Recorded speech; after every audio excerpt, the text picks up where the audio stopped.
Hello everyone, welcome to my channel 10 Lines Essay. Here in this video, I'll write the recipe of Maggi. Let's get into the video.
Ingredients: 1 packet of Maggi noodles, 1½ cups of water, Maggi taste maker, carrots, onions, chilies.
Instructions: chop onions, carrots and chilies into small pieces.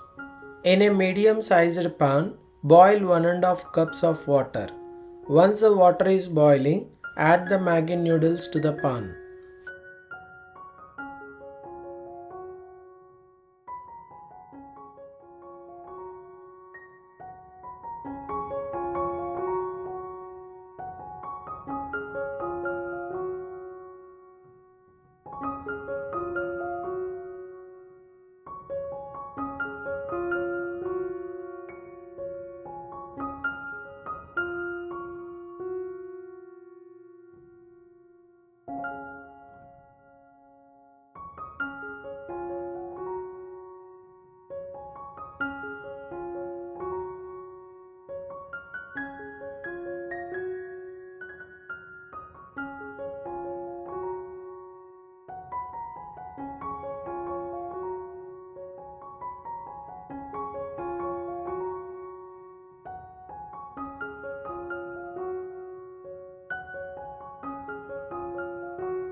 Add chopped carrots, onions, and chilies. Allow the noodles to cook for 2 minutes. Stir occasionally. After 2 minutes, add the Maggi taste maker evenly.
Continue cooking the noodles for another 1 to 2 minutes until most of the water is absorbed and noodles are fully cooked. Turn off the heat and transfer the Maggi noodles to a serving bowl.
Enjoy the delicious Maggi noodles with your friends and family. Thanks for watching. Please do like the video and don't forget to subscribe my channel.